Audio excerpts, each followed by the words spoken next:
अगले 8-10 मिनट में आप 5 ऐसे धमाकेदार रूल्स जानोगे जिनको जानकर आप बदल पाएंगे अपनी हार्ड स्टडी को स्मार्ट स्टडी में। और स्मार्ट स्टडी का मतलब है कि जो पढ़ाई आप 15 घंटे में कर रहे हो वो केवल 3 घंटे में कर पाओगे और बाकी के 12 घंटे आपके हैं। आप कुछ भी करो उनमें, एकदम फ्री हो, घूमो फिरो, कुछ भी करो। बस 2 ही शर्त है उसकी कि अगले 8-10 मिनट तक इस वीडियो का 1 सेकंड भी मत छोड़ना। लाइक शेयर का मन करे तो करना, नहीं तो मत करना, लेकिन इसको जितना जल्दी देखोगे लास्ट तक उतना ही आपका आगे जाकर के टाइम बचेगा। और दूसरी शर्त यह है कि ये जो स्मार्ट स्टडी है ना वो आपको आज से ही शुरू करना है। तो विदाउट वेस्टिंग टाइम सीधा आते हैं टॉपिक पे। और हाँ, जिनके पास 8-10 मिनट में नहीं है ना इस वीडियो को देखने की, मैं मान के चलता हूँ कि वो लोग हार्ड में बिलीव करते हैं, स्मार्ट में नहीं। जो हो सकता है उनके लिए सही हो, लेकिन मेरे भाई आज की डेट में जो कंपटीशन लेवल है, आपको जरूरत है एक हार्ड वर्कर की बजाय स्मार्ट वर्कर बनने की। आपको कब क्या पढ़ना है, कैसे पढ़ना है, कितना पढ़ना है, सारी की सारी बातें आपकी इसी वीडियो में कवर हो जाएगी। आपको एलियन बन के घूमने की जरूरत नहीं है, दूसरा वीडियो देखने की जरूरत नहीं है। वीडियो फिनिश करो और जाके पढ़ाई करो, क्योंकि आप सीखने वाले हो how to study smart. Rule number 1, don't read by time table,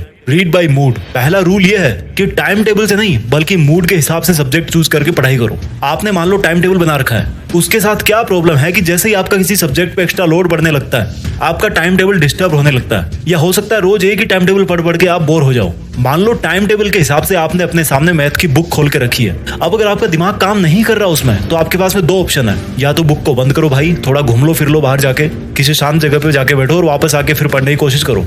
दूसरा ऑप्शन यह है कि ये देखो, मैथ में अगर दिमाग आपका नहीं काम कर रहा तो साइंस में काम करेगा।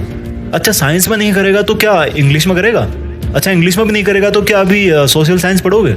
कहने का मतलब है कि टाइम टेबल से ज्यादा आपका मूड मायने रखता है। आपको अपनी सेल्फ अंडरस्टैंडिंग होनी चाहिए, क्योंकि हर टाइम हर सब्जेक्ट को पढ़ने का मन नहीं करता यार। अच्छा, बट इसका मतलब ये नहीं है कि आप फिर उस मुश्किल सब्जेक्ट को कभी पढ़ो ही ना। उसको कैसे पढ़ना है वो इस वीडियो के लास्ट तक आपको मैं बता दूंगा। स्मार्ट स्टडी करने का रूल नंबर 2, मैंने फर्स्ट रूल में बताया कि मूड के हिसाब से पढ़ना ज्यादा आउटपुट देता है बजाय टाइम टेबल के। इस रूल नंबर 2 में आपको मैं बताऊंगा कि कितना पढ़ें और कैसे पढ़ें। अब देखो, मान लो आपने लगातार 10 घंटे पढ़ाई कर ली, जैसा कि हम सब लोग करते हैं। एक बार किताब लेके बैठ गए तो 2 घंटे, 3 घंटे, 5 घंटे सोचते हैं कि यार हम पढ़ाई कर रहे हैं, खूब कर रहे हैं, 10 घंटे पढ़ लिए, 15 घंटे पढ़ लिए। दोस्तों, दुनिया में बहुत तरह के रिसर्च होते रहते हैं दिमाग के ऊपर। रिसर्च बताते हैं कि जो हमारा दिमाग का कंसंट्रेशन पावर होता है, अगर आपको उसको बेहतर तरीके से यूज करना है तो वो ज्यादा देर तक नहीं टिकता। अलग अलग सर्वे अलग अलग बताते हैं, लेकिन मैं मान के चलता हूं कि आप शुरुआती 30 मिनट तक अच्छा फोकस कर पाओगे। तो अब आप लगातार 10 घंटे पढ़ रहे हो, तो जो आपके दिमाग की पावर है वो तो भैया पहले आधे घंटे में खत्म हो गई। उसके बाद तो बस आप टाइम को खींच रहे हो। तो लगातार बिना रुके पढ़ने का कोई मीनिंग नहीं निकलता मेरे दोस्त। मैं आपको स्मार्ट स्टडी करना बता रहा हूँ। आपको क्या करना है, ज्यादा इफेक्टिवली पढ़ने के लिए आप छोटे छोटे स्पैन बना के पढ़ाई करो। छोटे स्पैन का मतलब है कि 25 मिनट पढ़ो, 5 मिनट टहल के आओ, फिर 25 मिनट पढ़ो, 5 मिनट चाय पी के आओ, फिर 25 मिनट पढ़ो, 5 मिनट जाके पानी पी के आओ। ऐसा करने से क्या होगा कि जो आपका दिमाग थक रहा है 25 मिनट में, वो 5 मिनट में वापस रिचार्ज हो जाएगा और आप अगली 25 मिनट के लिए फिर से ठीक से फोकस कर पाओगे। यानी कि आपका दिमाग थोड़ा सा डिस्चार्ज हुआ, फिर आपने उसको 5 मिनट में चार्ज कर लिया। वही अगर आप किसी बैटरी को 8 घंटे लगातार काम में लेकर के पूरा डिस्चार्ज कर दोगे तो वो भैया 5 मिनट में चार्ज नहीं होने वाली। आप 1 घंटा, 10 घंटे, 20 घंटे पढ़ लो, अगले दिन क्या होगा आपका? इसका असर पड़ेगा आपकी अगली पढ़ाई के सेशन पे।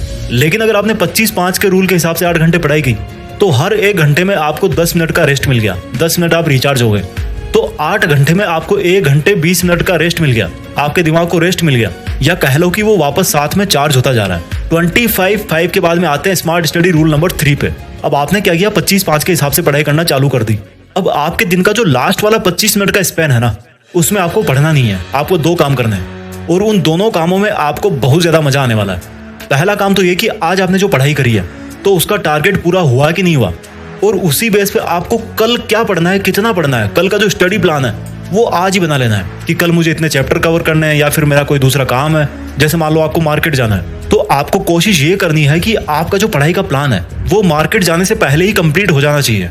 या कह लो कि शाम तक या दोपहर तक आप अपना टारगेट पूरा करो और उसके बाद में दोपहर बाद या शाम को जाकर के मार्केट में काम करो, अगर बाद में कर सकते हो तो। क्योंकि मार्केट में तो इतना दिमाग लगाने की जरूरत है नहीं यार आपको। तो दिन के लास्ट के जो 25 मिनट वाले स्पैन में पहला काम तो आपको ये करना है कि आज की जो प्रोग्रेस हुई है उसके हिसाब से कल का प्लान एडवांस में बना लो, ताकि आपको सुबह उठते ही पढ़ाई पे लग जाना है, एलियन की तरह इधर उधर नहीं घूमना। दूसरा काम आपको क्या करना है, लास्ट के 25 मिनट वाले स्पैन में अपने आप को इनाम दो। अबे इनाम कैसे दोगे यार अपने को? मान लो आपने कोई मूवी देख ली, या चले गए गोलगप्पे खा के आ गए, या दोस्तों के साथ गॉसिप कर ली, जिसमें आपको मजा आ रहा है, जिसमें आप डेली अपना टाइम वेस्ट करते हो, जिसमें आपको मजा आता है, उसको आपने उस लास्ट वाले स्पैन में किया। तो वो आपका एक तरह से रिवॉर्ड हो गया। हमारा जो दिमाग है ना वो एक बच्चा है यार, और जैसे कोई बच्चा काम कर देता है तो उसको क्या देते हैं बदले में? चॉकलेट देते हैं। तो उसी तरह से उसको ट्रीट करना है। समझ गए मेरी बात? सेल्फ रिवॉर्ड और प्लानिंग करनी है आपको लास्ट वाले 25 मिनट के स्पैन में। रूल नंबर 4, मैंने आपको रूल नंबर 1 में बोला था कि मुश्किल सब्जेक्ट को कैसे पढ़ना है, वो मैं आपको इस वीडियो के लास्ट तक जरूर बता दूंगा। तो वही मैं आपको रूल नंबर 4 में बताने जा रहा हूँ। रूल नंबर 4 है कि आप तब तक किसी सब्जेक्ट में परफेक्ट नहीं बन पाओगे जब तक उस सब्जेक्ट को आप अपने लिए सिंपल नहीं बनाओगे। एक स्मार्ट स्टूडेंट वो होता है जो मुश्किल से मुश्किल टॉपिक को भी सिंपल से सिंपल वर्ड्स में समझा सके। जिस दिन आप में ये क्वालिटी आ जाए, समझ जाना कि आप उस सब्जेक्ट के मास्टर बन गए हो, आप स्मार्ट हो, इंटेलिजेंट बन गए हो। इंटेलिजेंस का मतलब होता है कि चीजों को सिंपल बनाना। जैसे मान लो कोई बहुत बड़ा साइंटिस्ट है, उसने एक ऐसी मशीन बना दी जो बहुत काम करती है, बटन दबाते ही कोबरा निकल के आता है, लेकिन उसको यार यूज करना मुश्किल है। तो इस इंटेलिजेंस में क्या मजा आया? अब वही साइंटिस्ट अगर उस हाईली कॉम्प्लिकेटेड मशीन को यूज करना बहुत आसान कर दे कि भाई कोई भी बंदा आएगा 5 मिनट में उसको सीख जाएगा, बटन दबाते डायनासोर निकाल लेगा वहां से, तो इसको बोलेंगे the real intelligence with real smartness. अब भैया पढ़ाई को कैसे आसान बनाए ताकि हम स्मार्ट और इंटेलिजेंट बन सके? तो देखो, टॉपिक्स को सिंपल बनाने के लिए आपको फैक्ट्स और कंसेप्ट समझनी पड़ेगी। अब फैक्ट क्या होता है, कंसेप्ट क्या होती है? साल्ट में सोडियम और क्लोरीन होता है, ये है एक फैक्ट। और वो बनता कैसे है, वो हो गई उसकी कंसेप्ट। तो आपको फैक्ट से ज्यादा कंसेप्ट पे ध्यान देना है। अगर आप कंसेप्ट समझ लोगे तो उससे रिलेटेड जितने भी फैक्ट्स हैं वो सब के सब आपको याद हो जाएंगे और हमेशा के लिए याद हो जाएंगे। अब भैया कंसेप्ट को कैसे समझे? देखो, कंसेप्ट समझने के लिए डायग्राम समझना बहुत जरूरी है। अगर आप फिजिक्स पढ़ रहे हो, केमिस्ट्री पढ़ रहे हो, मैथ पढ़ रहे हो, तो आपको डायग्राम अच्छी तरह से समझ में आने चाहिए। और अगर डायग्राम नहीं भी है आपकी कंसेप्ट में, तो खुद आपको अपने दिमाग में पिक्चर बनाना है। जिन लोगों ने चीजों को याद रखने के वर्ल्ड रिकॉर्ड बना रखे हैं, वो एक बात कॉमनली बोलते हैं कि जो भी आप पढ़ रहे हो, जो भी आप याद रखना चाहते हो, उसको याद करना है अगर लॉन्ग टाइम तक जल्दी से, तो उसकी अपने दिमाग में एक पिक्चर बनाना सीखो। क्योंकि शब्दों को भूलना आसान है पर तस्वीरों को नहीं। स्मार्ट स्टडी करने का रूल नंबर 5 है कि आप यार किचन में क्या करते हो? खाना बनाते हो ना? बाथरूम में क्या करते हो? नहाते हो? बेडरूम किस लिए बना है? सोने के लिए। पढ़ाई किचन में कर सकते हो, बाथरूम में कर सकते हो, तो बेडरूम में क्यों? बिस्तर पे लेट के क्यों? पढ़ाई अलग काम है, उसको भी अलग जगह चाहिए। जिस तरह आप बाथरूम में बैठ करके खाना नहीं खा सकते, किचन में बैठ करके सो नहीं सकते, तो बेड में घुस करके पढ़ाई कैसे करोगे यार? भाई पढ़ने की भी एक अलग जगह होती है, तभी वो अंदर से वो वाली फीलिंग आती है कि यार मैं पढ़ रहा हूँ। जिस तरह से किचन में जाते ही खाने का मन करता है, टॉयलेट में जाते ही फ्रेश होने का मन करता है, उसी तरह से स्टडी प्लेस पर जाते ही आपका पढ़ने का मन करेगा।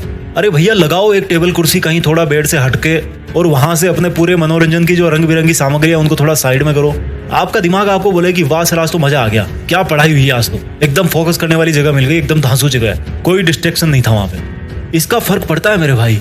आप बेड में घुस करके पता नहीं मुझे क्या करते हो। बेड किसके लिए बना है? इसलिए भाई पढ़ना मतलब एक अलग काम, अलग एनवायरनमेंट और एक अलग प्लेस। मैं जल्दी से आपके लिए रिवाइज कर देता हूँ 5 रूल्स जो आपको करवाएंगे smart study. Rule number 1, don't read by time table, read by mood, ताकि आपका जो पढ़ाई में मन है ना वो लगा रहे।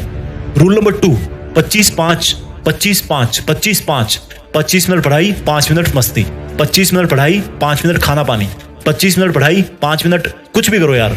Rule number 3, plan and party. दिन का जो लास्ट 25 मिनट वाला जो स्लेब है ना, उसमें अगले दिन की क्या पढ़ाई करनी है आपको, उसका प्लान आज ही करना है। आज कितनी आपने पढ़ाई करी, क्यों नहीं कर पाए, वो सब चीजें आपको एनालाइज करनी है ताकि आप कल उनको रिमूव कर सको। और जिस दिन उस डे वाला पढ़ाई का प्लान कंप्लीट हो जाए, टारगेट पूरा हो जाए, तो भैया थोड़े मजे भी कर लो। और जिस दिन पढ़ाई पूरी ना कर पाओ तो उस दिन भी थोड़ी मस्ती कर लो यार, क्या बिगड़ता है? वैसे भी बिना पढ़ाई करे तो करते आ ही रहे हो, अभी तो कोशिश तो कर रहे हो कम से कम। रूल नंबर 4 है स्मार्ट स्टडी करने का कि चीजों को सिंपल बनाने के लिए पढ़ो। इंटेलिजेंस और स्मार्टनेस का मतलब है कि चीजों को सिंपलेस्ट बनाना, और अपनी पढ़ाई को सिंपल बनाया जाता है कंसेप्ट से। आपको कंसेप्ट्स पढ़नी है। स्मार्ट स्टडी करने का रूल नंबर 5 है जिस तरह से किचन में सो नहीं सकते, बाथरूम में खा नहीं सकते, उसी तरह से बेड पे लेट करके पढ़ नहीं सकते। कहीं अलग अपना थोड़ा एक आसन वासन लगाओ, कहीं पे फ्लोर पे बिछाओ, कुछ दरी वरी बिछाओ, वहां पे जाकर के आराम से पढ़ो। इन 5 रूल्स के अलावा और कोई ऐसा तरीका है जो आप मेरे साथ में शेयर करना चाहते हैं तो उसको नीचे कमेंट्स में जरूर लिख के बताना, क्योंकि मैं आपके कमेंट्स का रिप्लाई कर पाऊं या ना कर पाऊं, लेकिन आपके जो कमेंट्स हैं उनको सबको पढ़ने की कोशिश जरूर करता हूं। तो शेयर करना इस वीडियो को उस बंदे के साथ, उस अपने फैमिली मेंबर के साथ जो 10 घंटे, 15 घंटे, 20 घंटे पढ़ रहा है, लेकिन उसको आउटपुट नहीं मिल रहा है क्योंकि वो हार्ड वर्क कर रहा है, स्मार्ट वर्क नहीं कर रहा। और भैया कुछ बड़ा सोचो, बड़ा करो। देश में अपना नहीं बल्कि दुनिया में देश का नाम करो। जय हिंद, वंदे मातरम।